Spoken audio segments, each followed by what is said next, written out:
questionin mo na lang ako, wala nang ano great na ano. Hindi, sige, meron. Walang problema. Start. Bismillahirrahmanirrahim. Alhamdulillah rabbil alamin. Assalamualaikum warahmatullahi wabarakatuh. Hindi ko yan mag-question ano. Pangalan mo, pakilala ka. Ako po ay si Rodrigo Balais Talakay na napadpad sa Maynila. Ako ay taga Leyte, Barangay Bursita lang lang Leyte. Pumunta sa Maynila at upang mag-apply ng trabaho. Nakasama na konti. Napadpad ako sa Cebuy International Manpower Services sa Cebuy sa Mabini Street, Pedro Hill, sa may Pedro Hill. Paano mo na paano mo natunton yung Cebuy na yan? Bali nag-internet muna ako. Aha. Tapos yun, nakita ko yung Cebuy doon na may hiring pala sila. Kaya pumunta ako na nagabihan na ako nakapunta sa may Pedro Hill. Tapos sa 4th floor pala siya. Doon na-entertain ako ng may-ari doon, yung si Imad Hamdi pala yung pangalan niya. Imad Hamdi. Yun, magandang usapan namin doon. One time lang. Usap na maganda, pinangakuan, tapos ganito ang trabaho, engineering work, civil engineering. So nung nakaalis ka, ano naman naging problema? Bali nandun na yung passport ko muna sa kanila, kinuha ka agad. Tapos mga kinabukasan, nagsabi sa akin si Eika Mendoza. Pagkatapos ng interview, sabi na medical ka na. Tapos yung isang kaibigan ko, nakatext ako sa kanya, sabi ko nakapasa ko dito sa interview. Kinuha yung passport ko, sabi medical na daw ako bukas. Sabi ko wala akong pera. Tapos sabi niya, pahiramin kita. Kasi 3 days lang ako doon, hindi muna ako tumira doon sa tiya ko. 3 days lang ako doon sa Maynila. 3 days lang. So, let's say, fast forward tayo na konti. Nung nakaalis ka na at nang nandito ka, ano yung naging problema? Yung nandito na sa Saudi. Ah. Yung nandito na ako sa Saudi, akala ko magtatrabaho na ako. I'm happy to coming here in Saudi to work as First time or ano? First time ba? Dito sa Saudi. Second Time na dito sa Saudi. So, akala ko hindi ako supply. Akala ko may trabaho talaga na yung pala nag-iiba-iba yung trabaho. Nag-iiba-iba. Na-apply ako sa document controller, interview kahit tapos iniiba-iba yung resume. Sa quantity surveyor, ginawang 10 years experience. Kahit wala pa nga ako niyang experience kasi dati yung trabaho ko sa Saudi, sa survey ako. So in short, talaga nagkaroon ka ng problema sa pagtatrabaho mo. Oo. Nagkaroon ako ng problema. Yung ba ang dahilan ka ba kaya ka nagkaroon ng, kaya ka nais na umalis o mag-complain? Yun ba yung mga dahilan? Maliban yan sa dahilan kasi bawal na dito yan sa Saudi. At isa pa yung hindi lang yun, yung sahod talaga, 4 na buwan hindi ako nagsahod. Yung patakaran doon sa agency, yung company dito sa kanila, nakakalito eh. Bali, April ako dumating 2 buwan, wala akong sahod na pundo. Bali yung 2 buwan na yun, basta nakakalito yung meron ako ditong nakakalito yung instruction nila, basta 2 buwan pundo. Tapos yung last na na-release ako doon sa company, kaya nagalit sa akin yung Saudi, yung si Sami. Yun ang nagsampal sa akin. Kaya na-release ako. Pero hindi muna ako kinuha doon sa company na pinagtrabahoan ko. Doon muna ako sa 1 month. May mabait doon na Pilipino. Kaya doon ako libre pagkain. Kasi libre naman pagkain doon. Basta masupply ka, libre pagkain. So, nung time na yun, nag-complain ka na sa kanila? Sa employer, sa assistant manager mo? Oo. Panitawag na ako sa kanila, pero hindi ako. So, kailan ka unang lumapit sa patnubay? Paano mo nalaman na mayroong patnubay? Paano mo nalaman na may patnubay? Nalaman ko na may patnubay sa internet. Mabuti na lang yung kapitbahay nito, yung accommodation, yung dito tinitirahan ko doon sa Damam. mabait doon yung Pilipino, yung isang accommodation. Bali, Ah. binigay sa akin yung password ng internet nila doon. Ah. Green Rawabi. Oo. Yung Green Rawabi kasi yung company nila doon. Pero may sarili silang construction, hindi sila manpower. Oo. Mabait doon, binigay sa akin password, kaya naka-internet ako. Oo. Yung first time na sahod ko, binili ko kagad ng laptop. Oo. Tapos yun na binigay sa akin ng password, kaya naka-internet ako. Nag-try ako sa PWA. Sino bang mahingan ko ng tulong? Internet. Ayaw ko pumunta sa mga ustads or Oo. na gusto ko lang sa PWA. Nag-try ako sa PWA. Try ko sa PWA, nag-text ako. May response sila. Oo. Ano Pero sabi? hindi ko lang kasi hindi na, parang wala siyang interest, hindi masyado nag-respond sa akin. Nag-try ako doon sa isa, OFW Bayanica. Oo. Nag-reply din sila doon. Tapos hindi ka palagi nagre-reply kung ano talaga. OFW Bayanica mayroon doon sa Facebook. Bihira lang mag-reply. Tapos yung Patnubay, nag-text ako ng pangalawa. Nung doon sa OFW Patnubay ba yan? Sabi mo? OFW, yung una? OFW OFW lang. Nag-inquire ka sa kanila? Bayani. Nag-inquire ako sa kanila. Tapos, bihira lang sila mag-text doon. Kaya sa Patnubay ako kumuan. Paano mo nalaman yung site ng Patnubay?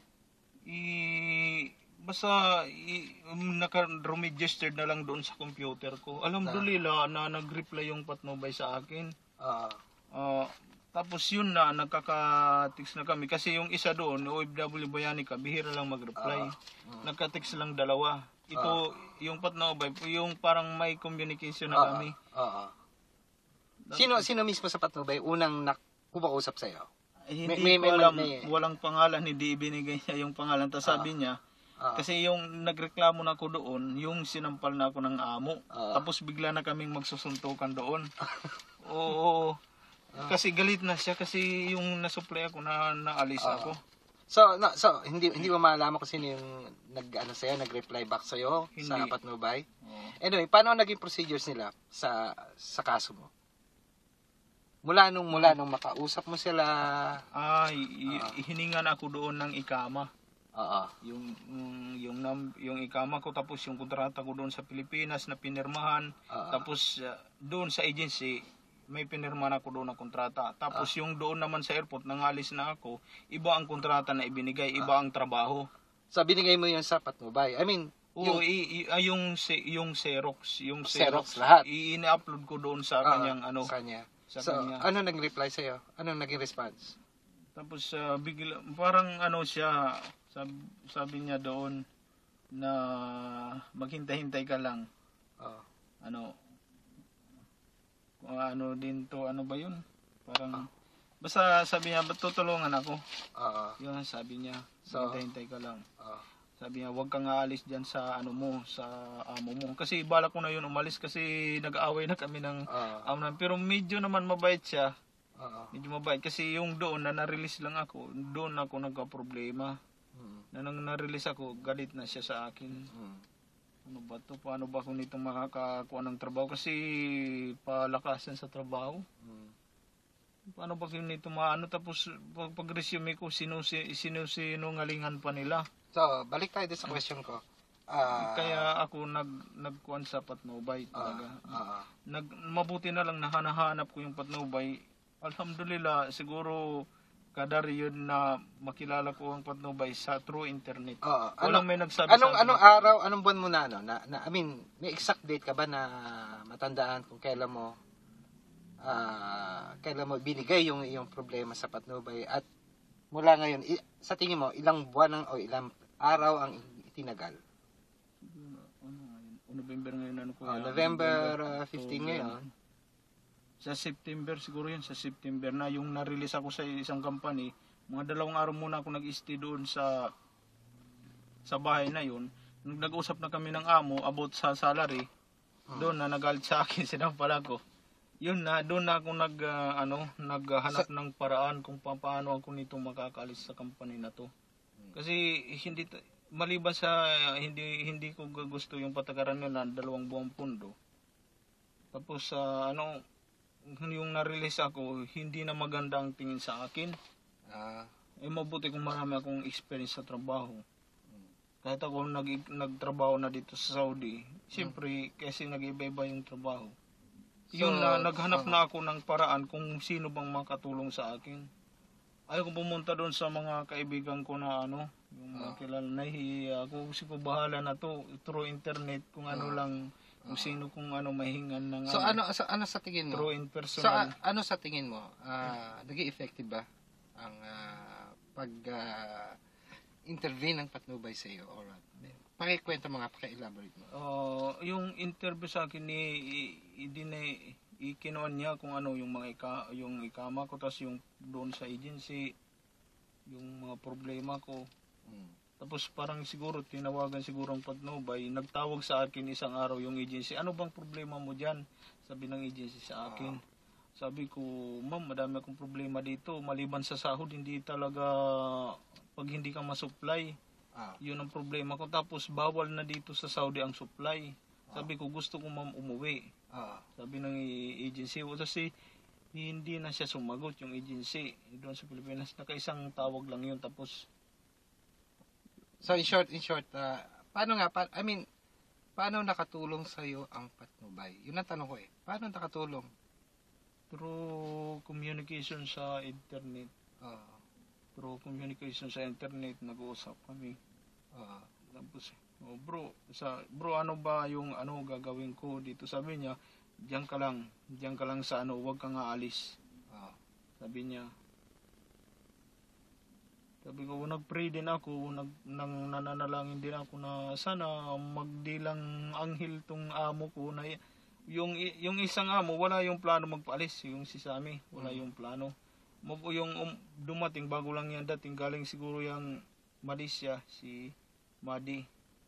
Yun ang doon ako nag-request na sumabi siya na na tulungan daw ako makaalis.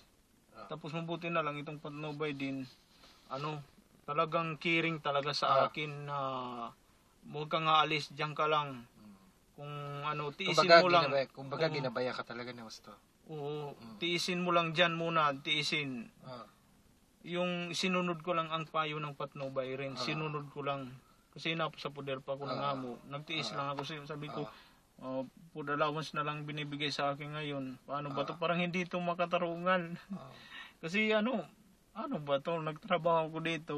Kung hindi man maganda yung trabaho ko, o di kaya pinagbubutihan ko man ang trabaho ko doon sa supply, wala pa rin nangyayari sa akin. Kasi parang inggitan din doon sa trabaho, inggitan. Pero ayaw ko nang ganun magtrabaho ako. Sabi ko, ano ba to? Nag-pray na lang ako kay God din na sana tapos ang patnubay din ganun din, nag-request din sa akin, nagsasala ka ba? Mayroong mga kuwan doon ng patnubay na alam mo kung sino yung kausap mo? Nagdadasal ka ba? Sabi niya. Alam mo kung sino yung kausap mo? No? Salamat patnubay sa mo sa mo sa akin, sa isa yung nagagalak ako sa iyo na sinasabihan mo ako na nagsasala ka ba? Kasi na-happy ako, mayroong isang brother, sabi niya Muslim daw siya. Na-happy ako sa isang brother na nag-a-advise sa akin. Pero kilala mo kung sino yun? Hindi ko kilala, hindi siya nagpakilala. Siya si Bro Joseph. Joseph ba yun? Si Joseph. Hindi siya nagpakilala doon. Pero siya si Bro Joseph. Siya mismo ang yung pinaka-founder ng Patnubay. Sabi ko, gagawin ko lang ang kung kalugod talaga ng Allah na ganito talaga mangyari. Alhamdulillah, kadar yun. Pero nanalangin lang ako. Salamat bro sa advice mo talaga. Salamat sa advice mo. Yun ang mga advice niya din sa akin. Na huwag ka raw aalis kasi malaking problema. Tama naman talaga. Malaking problema kung mismong ikaw ay aalis. Ano ba ang maging problema kung umalis ako? Sa pero yung doon. Takas ang papel sa akin. Oo. Yung dalawa na doon. Na Yung Pilipino. Sinong dalawang Pilipino? Yung, di ba? Anyway, yung tungkol sa dalawa, ibang klase yun. Pero yung tungkol sa iyo ang ating pag-usapan. Pero sa ngayon, ano ngayon nang nararanasan mo ngayon? Ngayon papauwi ka na. Happy din, pero madami pa akong pagdadaanan kasi may problema din doon sa amin sa Leyte. Alam ko yan. Alam mo naman kuya, yung kahit ang mayor nga doon sa Tacloban Leyte, nawala ng bahay, sasakyan. Madaming nawala ng mga kagamitan. Kasi nanonood din ako ng news. Yung kagabi, wala na talaga doon. Pati yung mga mayaman doon na wala. Pero alhamdulillah doon sa amin, pray rin ako na sana iligtas mo yung pamilya. Ya Rab, iligtas mo po yung pamilya ko. Iligtas mo po sila. Yun lang ang maipre-pray ko na wala naman ako maitutulong na mabuti kung may pera ako. Wala nga dito, wala sahod. Kuya Rab, tulungan mo yung iligtas mo po yung pamilya ko. At saka hindi lang pamilya ko, yung buong barangay namin. Iligtas mo yung buong barangay namin. Alhamdulillah, walang may namatay doon sa barangay namin. Buti naman. Alhamdulillah, pero ang bahay doon mga sira. Pero yung sa amin, alhamdulillah, sabi ng isa, yung pumunta doon, na nagka-chat kami, kunti lang daw ang sira ng bahay namin. Yung lola ko ang nasira yung bahay, kaya doon siya tumutulog sa yung tulogan ko. Alhamdulillah, ya Rab. Sabi ko pinakinggan din ako. Alhamdulillah. So, ano masasabi mo ngayon kay Bro Joseph at sa Patnubay? Kasabi mo? Wala akong masabi kasi sobrang pasalamat ko ngayon kasi siyempre maliban sa wala silang pinipili na maano man ang reliyon mo, basta tumulong talaga sila, basta tumulong lang. Tumulong lang sa kung sino talaga ang nasa tama na basta tumutulong sila. Alhamdulillah, mababait yung Patnubay. Mababait yung Patnubay. At saka kiring sila sa mga dito, mga nagtatrabaho dito sa Saudi na nagkakaroon ng problema. Yun ang saludo ako sa Patnubay. Kasi yung isa doon na OFW bayani ka yung nakalagay, nag-text ako sa kanya. Pero parang nagtanong lang ako, may problema ako dito, sabi niya, ano bang trabaho mo dyan? Sabi ko, supply ako, sir. Ano ba ang magagawa? May magagawa ba kayo? Hindi na sila nag-reply palagi. Yung Patnubay lang ako na nasa ludo kasi palaging nagre-reply Kung ano ba talaga, kiring ba? Kung ano mga problema ng mga Pilipino. Kumukuhaan talaga sila, tumutulong. Kasi doon nanonood din ako ng mga video, may video na na natulungan ng mga Patnubay na naghirap din dito. Merong isang video doon na kung hinihingi lang siguro niya yun, benefits na dito sa Saudi hindi rin siya nakatanggap ng sahod, nakulong pa nga yung Pilipino na yun, yung matanda na. Basta nakuha ko sa Patnubay, madaming natulungan ng Patnubay talaga kasi yung mayroong isa din Pilipino na nakuha na ng gas na isang operator siya, tapos yung Patnubay pumunta sa ospital, tumulong talaga. Yun ang mga cases na hinawakan ng Patnubay dati. Alhamdulillah, sabi nandun lahat ng sabi mga ko, files. itong Patnubay talaga sana pagpalain pa ito at saka lumaki. Madami itong matulungan ng Pilipinas at saka para din ang Patnubay malaking tulong para din yung mga korap sa Pilipinas na mga agency ay mawala na. Salamat din sa yun ang yun ang saludo ako sa Patnubay. Yun ang saludo ko sa Patnubay. Para mawala na yung mga corruption sa agency kasi ang dami mga agency na nagluloko kasi mag-apply doon pa lang sa Pilipinas dapat pinipix na sana yung trabaho kung ano mapuntahan dito kasi punta pala ako dito, akala ko magtatrabaho na ako. Yung pala, Alibaba yung resume na ginagawa ko dito.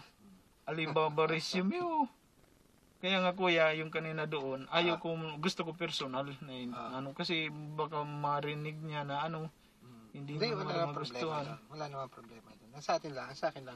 Gusto lang namin malaman ko ano yung saloobin ngayon at makakauwi ka na. At sana naman sa pag-uwi mo maharap mo na naman yung panibagong hindi yan mawawala. Madami problema talaga kasi yun ang pagsubok dito sa mundong ito. So, to end it up, maraming salamat din sa'yo kasi kung hindi dahil sa'yo, hindi rin namin magagawa yung dapat namin gawin para sa'yo. Ika nga, yung tamang cooperation na binigay mo din Saludo sa ako amin. sa Patnubay. Saludo. Yun lang ang Yun, maano I ko. mean, yung tamang cooperation na binigay mo sa amin, malaking bagay yun para magawa natin ng magandang solusyon ng problema mo. Yun lang naman ang sa amin. Sana naman pag nakauwi ka na, keep on contacting us sa Inshallah, kuya. internet. Kung makaka-internet pa ako kasi doon sa amin kausapin mo kami, wala talagang mag-share ka rin kuryente. doon kung Walang meron kuryente. kang gustong gustong matulungan at kung meron kang gusto rin na gawin para sa ibang tao through Patnubay, pwede kang mag-feed ng mga mga information. Meron naman doon na pwede kang pumasok. 'Di ba? Doon sa site na 'yon. Doon. Kuya, sandali lang. Ito yung patakaran ng agency namin dito sa Saudi. Ano? Ang pagsasahod, di ba? April 16 ako dumating dito. Yung itong May, hindi ako nagsahod dito. At saka June. April 16, dumating May 2013, June 2013, hindi ako dito nagsuldo. Bali, yung July, dito na ako nagsahod. Yung salary sa April yan. Yung pag dito sa July, yung salary ng April dito ko nakuha sa July. Tapos yung August, sa August na, yung salary ng June, ang ibinigay sa akin. Tapos yung September, October, ang nangyari wala, kasi hindi niyan, ako dito nagsahod. delayed ang pagkapasahod sa'yo. May delay sila sa pagsahod sa'yo. Kaya nga hindi ko rin gusto itong patakaran na to. Although, siguro nakasaad din dyan or hindi mo lang nalaman na binayaran mo na yung iyong 1 month salary. Kasi meron pinirmahan, di ba? Oo, pinirmahan. Pero Na iniba yung i-deduct salary. sa'yo. I-deduct sa'yo yung, yung placement na... Placement. Pero 390 yata yun yung per month yung kakaltas. 300 o 200. Mga ganyan, 250. Mga ganun yung kakaltas. Parang hindi ko kasi ito gusto. Mas maganda pa yung unang company ko dito sa Saudi. Pag ganito yung patakaran ng salary. Yun ang naayawan ko rin dito. Tapos gumagawa sila ng sariling kontrata. Nag-iiba-iba yung kontrata. Tapos na yung ating interview. Ikakat na natin yan. Ayun din ang ano ko. Kaya nga, yung doon, di ba? Sabi ni yung nagsampal sa akin si Sami na sabi niya hindi ka nagsalamaalaikum. Sinampal nga niya ako nang na-release ako. Halagang hindi na. Yun yung pinasabi ko sa iyo. Anything na makakuha ka ng maganda para sa kanila, pasalamat ka. Kahit hindi maganda, thank you pa rin. Thank you. Yung kuang ko lang, kuya. Kasi may pinirmahan ako doon na 24,000 riyal yata.